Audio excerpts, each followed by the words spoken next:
आज के टॉपिक में हम वाटर की इम्पोर्टेंस स्टडी करेंगे और इसके साथ साथ वो सारे करैक्टर्स देखेंगे जो कि वाटर की इम्पोर्टेंस में रोल प्ले कर रहे हैं कि वाटर लिविंग ऑर्गेनिजम्स के लिए इतना इम्पोर्टेंट क्यों है। वो सारे करैक्टर्स आप इस टॉपिक के अंदर पढ़ोगे। सबसे फर्स्ट अगर हम वाटर को डिफ़ाइन करना चाहें या वाटर की इम्पोर्टेंस को डिफ़ाइन करना चाहें तो हम कहते हैं कि जो वाटर है ये किसी भी लिविंग ऑर्गेनिज्म का मीडियम है, उसके सर्वाइवल के लिए ये मीडियम प्रोवाइड करता है। सो मीडियम ऑफ लाइफ है। इसका मीनिंग क्या है कि लाइफ इस वाटर के बगैर पॉसिबल नहीं होगी। पॉसिबल क्यों नहीं होगी? बिकॉज जितने भी लिविंग प्रोसेसेस हैं वो उनको एंजाइम्स कंट्रोल कर रहे हैं और एंजाइम्स का फंक्शन आप लोगों ने पढ़ा कि जो एंजाइम्स हैं वो किसी भी रेट ऑफ रिएक्शन को एनहांस करते हैं और उससे किसी भी रिएक्शंस को जल्दी कंप्लीट होने में हेल्प आउट करते हैं। सो जितने भी लिविंग ऑर्गेनिज्म हैं उनके रिएक्शंस को एंजाइम्स कंट्रोल कर रहे हैं और जो एंजाइम्स हैं वो वाटर के मीडियम में ही वर्क करते हैं। अगर उनको वाटरी मीडियम या एक्वस मीडियम नहीं प्रोवाइड किया जाएगा तो कोई भी एंजाइम वर्क नहीं कर सकता। एंजाइम्स वर्क नहीं कर सकेंगे तो इट मीन्स कि जो लिविंग ऑर्गेनिज्म के प्रोसेस हैं वो स्लो हो जाएंगे और जो लाइफ की हमारे लिए रिक्वायरमेंट है, नेसेसिटी है जो कि ज़िंदा रहने के लिए, वो फिर कम होती जाएगी। ओके, सो अगर यहाँ पे हम देखें कि वाटर लिविंग ऑर्गेनिज्म की बॉडी के अंदर कितनी परसेंटेज है इसकी, तो बहुत इम्पोर्टेंट है ये एमसीक्यू कि 65 to 89% किसी भी लिविंग ऑर्गेनिज्म की बॉडी का जो पार्ट है वो वाटर बना रहा होता है। ये 65 से 89%। ओके, अब यहाँ पे हर एक सेल के अंदर इसकी परसेंटेज वेरी करती है। परसेंटेज वेरी करती है, इसका मीनिंग क्या होगा? फॉर एग्जांपल जो आपके बोन सेल्स हैं, बोन सेल्स को ज़्यादा वाटर की रिक्वायरमेंट नहीं होती है। सो जो बोन सेल है इसमें वाटर जस्ट 20% है, वाइल ब्रेन के सेल्स बहुत डेलिकेट होते हैं और इनको किसी भी हार्म से पहुंचाने के लिए इसमें वाटर का नंबर क्वांटिटी ज़्यादा रखी जाती है और ब्रेन सेल्स में वाटर की जो परसेंटेज है वो 85% होती है। ओके, सो दोनों ये परसेंटेजेस, बोन सेल्स में कितनी परसेंटेज है वाटर की और ब्रेन सेल्स में वाटर की कितनी परसेंटेज है, ये दोनों आपको एमसीक्यूज में आ सकती हैं। Okay, so one by one वो सारे करैक्टर्स हम स्टडी कर लेते हैं जो कि वाटर की इम्पोर्टेंस में रोल प्ले कर रहे हैं। सबसे फर्स्ट जो करैक्टर है कि water as a universal solvent work करता है।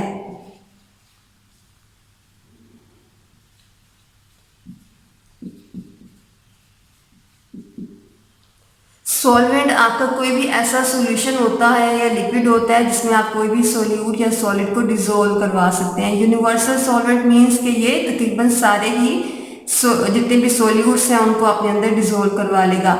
लेकिन एक चीज़ याद रखिएगा, जस्ट जो पोलर सॉल्यूट्स हैं वही वाटर के अंदर डिसॉल्व हो सकते हैं। जो नॉन पोलर सब्सटेंसेस हैं उन्हें आप वाटर के अंदर डिसॉल्व नहीं कर सकते। सो जो वाटर है ये एक मीडियम प्रोवाइड कर रहा है कि जितने भी पोलर सब्सटेंसेस किसी भी लिविंग ऑर्गेनिज्म की बॉडी के अंदर हैं वो इसके अंदर डिसॉल्व हो सके। यूनिवर्सल हमने क्यों टर्म यूज़ किया है? बिकॉज ये एक ऐसा सॉल्वेंट है, ऐसा सॉल्यूशन है, ऐसा लिक्विड है जो कि सारे पोलर सब्सटेंसेस को जितने भी इस यूनिवर्स में एग्जिस्ट करते हैं उन सबको अपने अंदर डिसॉल्व करवा लेता है। ओके, सो ये फर्स्ट करैक्टर था कि बिकॉज ये सारे पोलर सब्सटेंसेस को अपने अंदर डिसॉल्व कर लेता है तो ये एक हमें बेटर सॉल्वेंट प्रोवाइड कर रहा है।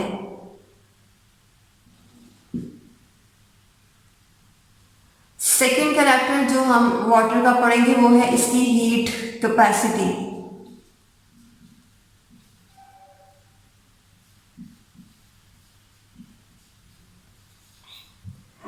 ओके, हीट कैपेसिटी की डेफिनेशन और इसकी वैल्यू बहुत इंपॉर्टेंट है। वो डेफिनेशन मैं आपको लिखवा देती हूँ।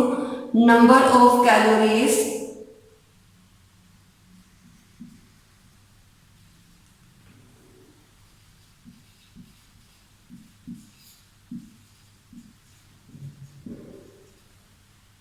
required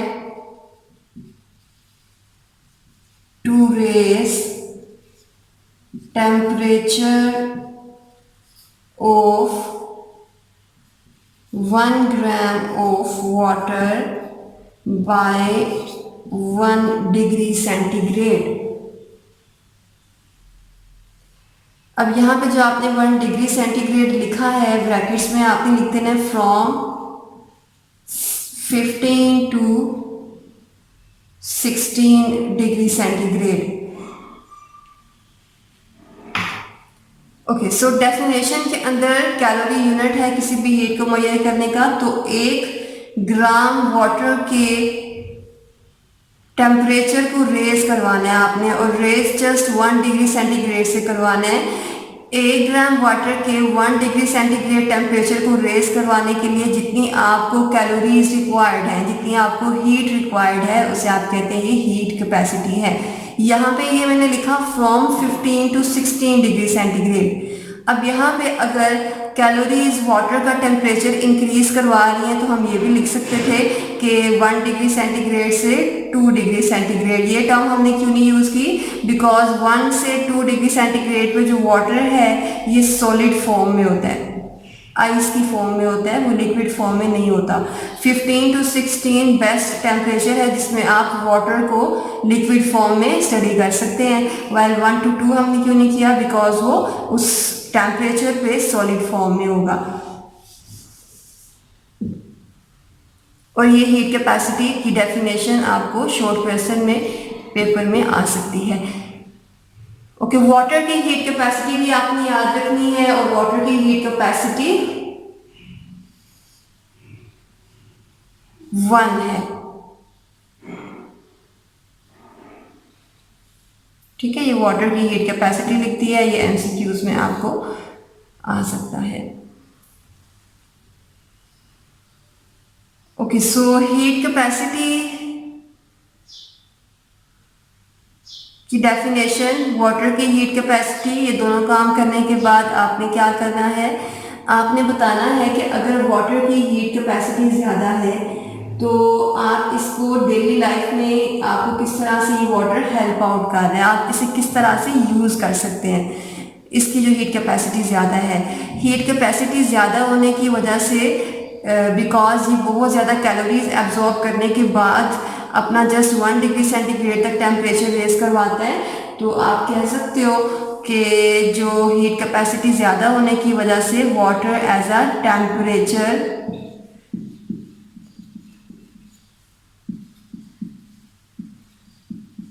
स्टेबलाइजर वर्क करता है। टेम्परेचर स्टेबलाइजर मीन कि जहाँ पे भी वाटर मौजूद होगा वहाँ पे उस इन्वायरमेंट का जो टेम्परेचर है वो बहुत जल्दी ज़्यादा या बहुत जल्दी कम नहीं होता।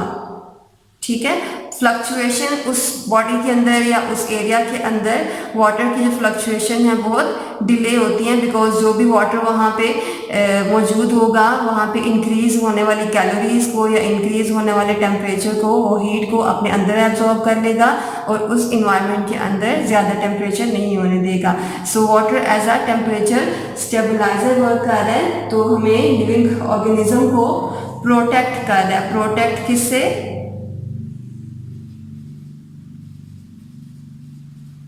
Sudden change of temperature.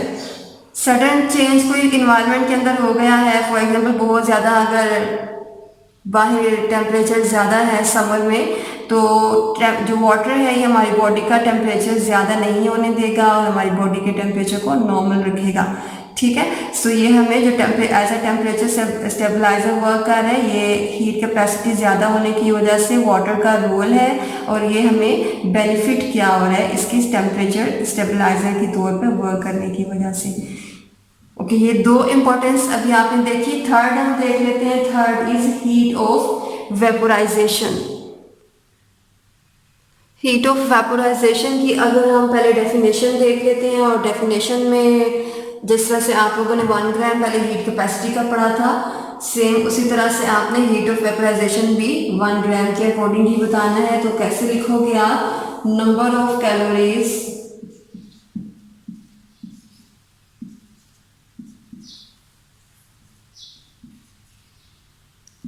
required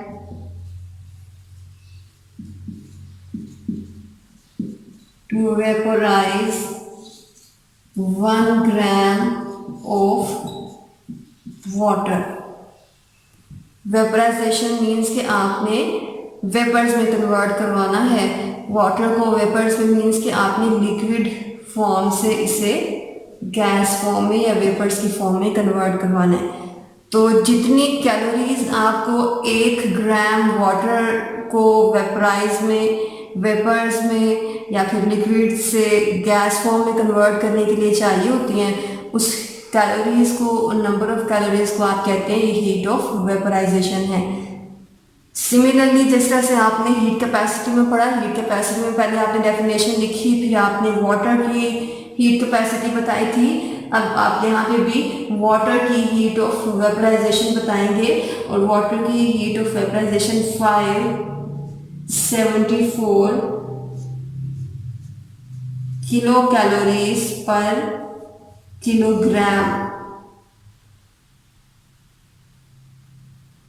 ठीक है, 1 ग्राम वाटर को कितनी किलो कैलोरीज एब्जॉर्ब की हैं उससे खुद को वेपर्स में कन्वर्ट करने के लिए। ये भी आपको इम्पोर्टेंट है एमसीक्यूज के लिए। जिस तरह से आपने हीट कैपेसिटी वाटर की याद रखनी है, उसी तरह से वाटर की हीट ऑफ वेपराइजेशन भी याद रखनी है। ओके, सो ये तो आपने पहले इसकी डेफिनेशन देख ली, ये डेफिनेशन और ये इसकी वैल्यू। अब हम देख लेते हैं कि हीट ऑफ वेपराइजेशन हमें डेली रूटीन में किस तरह से हेल्प आउट कर रही है और वाटर की इम्पोर्टेंस जो है हमें किस तरह से इसकी हीट ऑफ वेपराइजेशन यूज़फुल है, बेनिफिशियल है हमारी डेली रूटीन के लिए। सो सबसे पहले तो आपको पता होना चाहिए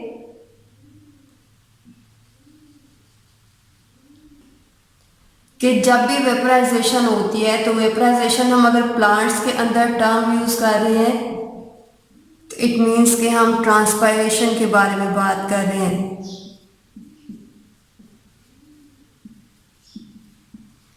ट्रांसपायरेशन मीन्स कि वो वाटर के मॉलिक्यूल्स जो कि वाटर किसी भी प्लांट की लीव से निकलता है और एरियल पार्ट से निकलने के बाद एयर के अंदर चला जाता है। ठीक है, so loss of water from leaves और aerial part is called transpiration. वो वाटर जो कि प्लांट्स एरियल पार्ट से या लीव से वेपर्स की फॉर्म में एयर के अंदर ऐड करवाते हैं, उसे आप ट्रांसपायरेशन कहते हैं, लीव से एयर में। ओके, सो यहाँ पर बिकॉज वेपर्स की फॉर्म में एयर के अंदर जा रहा है, तो ये भी वेपराइजेशन में आप स्टडी करोगे। अगर हम एनिमल्स की बात कर रहे हैं तो एनिमल्स के केस में जो स्वेटिंग का प्रोसेस होता है, स्वेटिंग या फिर अगर आप ह्यूमंस के केस में भी बात कर लेते हैं, एनिमल्स के केस में या फिर बाकी ह्यूमंस के केस में जो स्वेटिंग का प्रोसेस है। ओके, अब ये दोनों में वेपर्स रिलीज हो रहे होते हैं। ओके, वेपराइजेशन यहाँ पे हमने पढ़ा कि चाहे वो प्लांट्स के अंदर ट्रांसपायरेशन है या एनिमल्स के अंदर स्वेटिंग है, ये कूलिंग इफेक्ट काज करवाती है। जब भी किसी लिविंग ऑर्गेनिज्म की बॉडी के अंदर वेपर्स बॉडी से निकलेंगे तो वो कूलिंग इफेक्ट काज करवाएगी। ओके, सो वेपर्स जो कि बॉडी से निकल रहे हैं, चाहे वो प्लांट्स की है या एनिमल्स की है, वो कूलिंग इफेक्ट क्यों काज करवाते हैं? मैं एक एग्जांपल दे रही हूँ बीकर से। फॉर एग्जांपल, इस बीकर के अंदर वाटर के मॉलिक्यूल्स हैं और वाटर के मॉलिक्यूल्स एक दूसरे के साथ हाइड्रोजन बॉन्डिंग के थ्रू कंबाइन हुए हुए हैं, लेकिन बॉन्डिंग के बावजूद जो वाटर के मॉलिक्यूल्स हैं ये अपनी मेन पोजीशन के ऊपर इस तरह से वाइब्रेट कर रहे होते हैं। ठीक है, फॉर एग्जांपल ये एक मॉलिक्यूल है तो ये अपनी मेन पोजीशन के अंदर रहते हुए इस तरह से अपनी पोजीशन को वाइब्रेट करवाता है, पोजीशन थोड़ी सी चेंज करता है, मोशन करता है अपनी पोजीशन पे रहते हुए, लेकिन इनकी बॉन्डिंग भी बाकी मॉलिक्यूल्स के साथ होती है। जैसे ही किसी बॉडी की टेम्परेचर ज़्यादा हो गया, फॉर एग्जांपल आप इस बीकर को नीचे से हीट करना शुरू कर देते हैं, उस केस में क्या होता है कि इनकी वाइब्रेशनल मोशन जो कि काइनेटिक एनर्जी की वजह से है, काइनेटिक एनर्जी इनकी ज़्यादा हो जाएगी। काइनेटिक एनर्जी ज़्यादा हो जाएगी तो पहले जो मॉलिक्यूल इतना वाइब्रेट कर रहा था अब वो मे बी यहाँ तक वाइब्रेट करना शुरू कर देगा, और इतनी ज़्यादा वाइब्रेशन होने की वजह से जो उसकी बॉन्डिंग थी बाकी वाले मॉलिक्यूल्स के साथ वो ब्रेक डाउन हो जाएगी, और ये जो मॉलिक्यूल बाकी सारे मॉलिक्यूल्स के साथ इस तरह से हाइड्रोजन बॉन्डिंग के थ्रू कंबाइन था, अब वो यहाँ से स्केप करके बाहर चला जाएगा। ओके, सो जो बाहर जाएगा जिसने बॉन्डिंग को ब्रेक डाउन किया, इट मीन्स कि उसकी वाइब्रेशन ज़्यादा होनी चाहिए, उसकी वाइब्रेशन ज़्यादा होनी चाहिए, इट मीन्स कि उसकी काइनेटिक एनर्जी ज़्यादा होगी। काइनेटिक एनर्जी ज़्यादा है, एनर्जी एक हीट की फॉर्म में है, तो इट मीन्स कि जो बाहरी मॉलिक्यूल्स जा रहे हैं वो ज़्यादा हीट वाले हैं, और जो रिमेनिंग मॉलिक्यूल्स यहाँ पे रह गए हैं वो कम हीट वाले हैं। ठीक है, सो जब भी वेपर्स चाहे प्लांट्स में ट्रांसपरेशन से या एनिमल्स में स्वेटिंग के थ्रू बाहर निकलेंगे तो ये कूलिंग काज करवाते हैं। जिस तरह से ह्यूमंस को पसीना आता है, स्वेटिंग होती है, तो वो कूलिंग इफेक्ट काज करवाती है, वो टेम्परेचर को लो करवाती है उनकी बॉडी के। और ये मैंने आपको रीज़न बता दी कि ये कूलिंग क्यों काज करवाती है, बिकॉज हाई एनर्जी मॉलिक्यूल बाकी बॉन्डिंग को ब्रेक डाउन करके वहाँ से स्केप कर जाएंगे, और रिमेनिंग जो है वो लो एनर्जी मॉलिक्यूल रह जाते हैं। ओके, सो ये थर्ड करैक्टर था जो कि वाटर की इम्पोर्टेंस में रोल प्ले कर रहा है, कि जो वाटर की हीट ऑफ वेपराइजेशन है ये कूलिंग इफेक्ट क्रास करवाती है। आपको डेफिनेशन इसकी याद होनी चाहिए, आपको इसकी वैल्यूज़ याद होनी चाहिए कि वाटर की जो हीट ऑफ वेपराइजेशन है वो कितनी है। ओके, इसके बाद कूलिंग इफेक्ट क्रास करवाता है, और किसी भी प्लांट का या फिर एनिमल की बॉडी को टेम्परेचर को ये मेंटेन करने में हेल्प आउट करता है। इसके अलावा हीट ऑफ वेपराइजेशन की लास्ट लाइन में आपकी इस पैराग्राफ में एक एमसीक्यूज के पॉइंट ऑफ व्यू से चीज़ बताई हुई है कि अगर आपके पास 1 लीटर वाटर है, ठीक है, 1 लीटर में कितने ml होंगे, 1000 ml होंगे ना। ओके, सो अगर आप या इसकी वाटर की पढ़ रहे हैं तो 1 लीटर आप स्टडी कर रहे हैं, इसमें 100 ml है। इस 1 लीटर में से जस्ट अगर 2 ml वेपर्स में कन्वर्ट हो जाएगा। ठीक है, 100 ml है ना, 1 लीटर हम स्टडी कर रहे हैं, तो 1 लीटर में 100 ml है, तो इन 100 ml में से 2 ml किस में कन्वर्ट हो गए, वेपर्स के अंदर। तो जो 2 ml है बाकी कितने रह गए, इनमें से 100 में से 2 बाहर स्केप कर गए हैं, तो रिमेनिंग कितने रह जाएंगे, 998। ओके, अब ये जो आपके पास 998 ml वाटर बचा है, इसका टेम्परेचर 1 डिग्री सेंटीग्रेड तक लो हो जाएगा। ठीक है, 1 लीटर वाटर है, 1 लीटर वाटर में कितने हैं ml, 1000 ml है, और इसमें से जब 2 ml वेपर्स में कन्वर्ट करवा देंगे तो बाकी कितने बच गए, 998। और जो 998 है उनमें से 2 ml वेपर्स में कन्वर्ट होने की वजह से जो रिमेनिंग वाटर है वो उसका टेम्परेचर लो हो गया है 1 डिग्री सेंटीग्रेड तक। ये आपको एमसीक्यूज में आ सकते हैं। फोर्थ करैक्टर जो कि वाटर की इंपॉर्टेंस में आप स्टडी करोगे वो है ionization of water. Ionization of water means कि वाटर की आयंस में कन्वर्ट होने की जो कैपेसिटी है, या जो आयोनाइजिंग जो कैपेसिटी है वाटर की, वो किस तरह से हेल्प आउट कर रही है लिविंग ऑर्गेनिज्म की डेली लाइफ में। ओके, सो वाटर तो बहुत स्लाइटली आयोनाइजिंग है। स्लाइटली आयोनाइजिंग मीन्स कि ये बहुत ज़्यादा या बहुत जल्दी आयंस में कन्वर्ट नहीं होता। लेकिन वाटर अगर आप स्टडी कर रहे हो तो ये इक्विलिब्रियम पे इस तरह से कैटाइन जिसके ऊपर पॉजिटिव चार्ज होगा और एनाइन जिसके ऊपर नेगेटिव चार्ज होगा, इन दोनों आयंस की फॉर्म में एग्जिस्ट करेगा। ठीक है, जब 25 डिग्री सेंटीग्रेड टेम्परेचर होगा, 25 degree centigrade mostly room temperature ही लिया जाता है, और हाइड्रोजन आयन और हाइड्रोक्सिल आयन इन दोनों की जो कंसंट्रेशन है वो 10⁻⁻7 मोल पर लीटर होगी।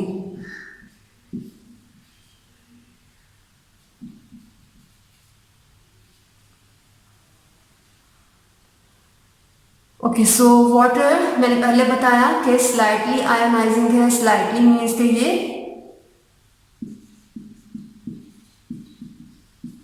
बहुत जल्दी आयंस में कन्वर्ट नहीं होता, लेकिन 25 डिग्री सेंटीग्रेड पे इक्विलिब्रियम की पोजीशन में अपने आयंस के साथ मौजूद हो सकता है, और ये दोनों के जो कंसंट्रेशन है वो इक्वल है। कैटाइन जो कि हाइड्रोजन है और एनाइन जो कि हाइड्रोक्सिल है, वो कितनी है 10⁻⁷। ये आपने यूनिट और उसकी वैल्यू और टेम्परेचर याद रखना है, ये आपको MCQs में आ जाता होता है। ओके, सो आयनाइजेशन जो वाटर की है ये आपको हेल्प आउट किस तरह से कर रही है। जब वाटर आयंस में कन्वर्ट होगा तो ये आयंस आपको हेल्प किस तरह से करेंगे। अगर तो कोई भी एसिडिक मीडियम है, आपने पहले केमिस्ट्री में मैट्रिक में पढ़ा हुआ है, कोई एसिडिक मीडियम है या बेसिक मीडियम है। अगर किसी भी मीडियम में हाइड्रोजन आयंस का नंबर ज़्यादा होगा तो वो एसिडिक होगा। अगर किसी भी मीडियम के अंदर हाइड्रोक्सिल आयंस का नंबर ज़्यादा होगा तो वो बेसिक होगा। सो जब वाटर आयनाइज होते हैं और अगर किसी भी सॉल्यूशन को वो हाइड्रोजन आयंस का नंबर ज़्यादा देगा, डोनेट करेगा, तो वो सॉल्यूशन किस में कन्वर्ट हो जाएगा, एसिड में। और अगर वाटर आयनाइज होने के बाद उस सॉल्यूशन को हाइड्रोक्सिल आयन डोनेट कर रहा है तो वो सॉल्यूशन बेसिक सॉल्यूशन में कन्वर्ट हो जाएगा। सो आयनाइजेशन किसी भी सॉल्यूशन की नेचर को चेंज करवा सकता है और आपके जितने भी रिएक्शंस हो रहे हैं सेल के अंदर उनकी पीएच को कंट्रोल कर रहा है, उसे एसिडिक या फिर बेसिक में कन्वर्ट कर सकता है। लास्ट करेक्टर बेटे इज प्रोटेक्शन।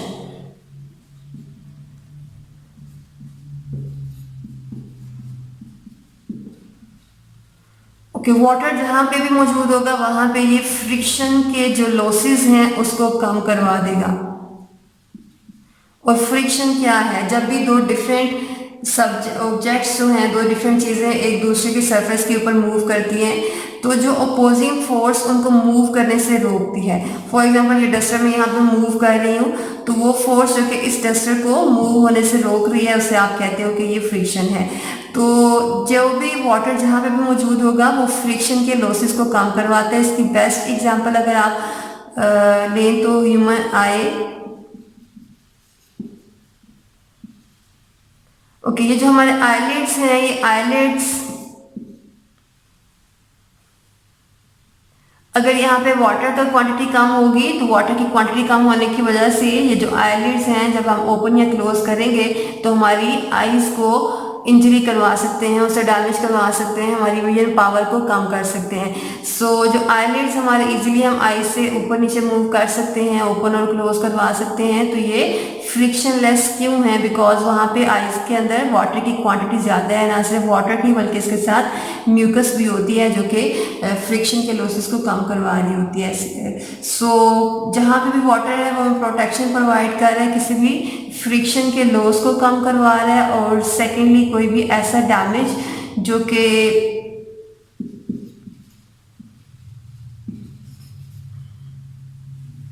प्रेशर की वजह से किसी भी हमारे विजुअल ऑर्गन के ऊपर हो सकता है, ठीक है, damage due to pressure. Okay, अब यहाँ पे फॉर एग्जांपल अगर आप लंग्स की बात करो तो लंग्स को फॉर एग्जांपल ये लंग्स का सारा एरिया है, तो लंग्स को एनक्लोज किया हुआ है एक सैक लाइक स्ट्रक्चर ने, और ये sac like structure fluid filled होता है। तो जब भी कोई इंजरी होती है तो इंजरी की वजह से लंग्स जो हैं वो उनके ऊपर प्रेशर अप्लाई होगा, रिब्स का हो सकता है या किसी भी और ऑर्गन का, तो सबसे पहले इस फ्लूइड फील्ड सैक को इफेक्ट करेंगे। इनके अंदर जो लंग्स हैं वो एज सच प्रोटेक्टेड रहेंगे, उन्हें कोई भी डैमेज नहीं होगा, ठीक है। सो ये प्रोटेक्शन और हमें प्रोवाइड कर रहे हैं फ्रिक्शन से और किसी भी इंजरी के डैमेज से वाटर।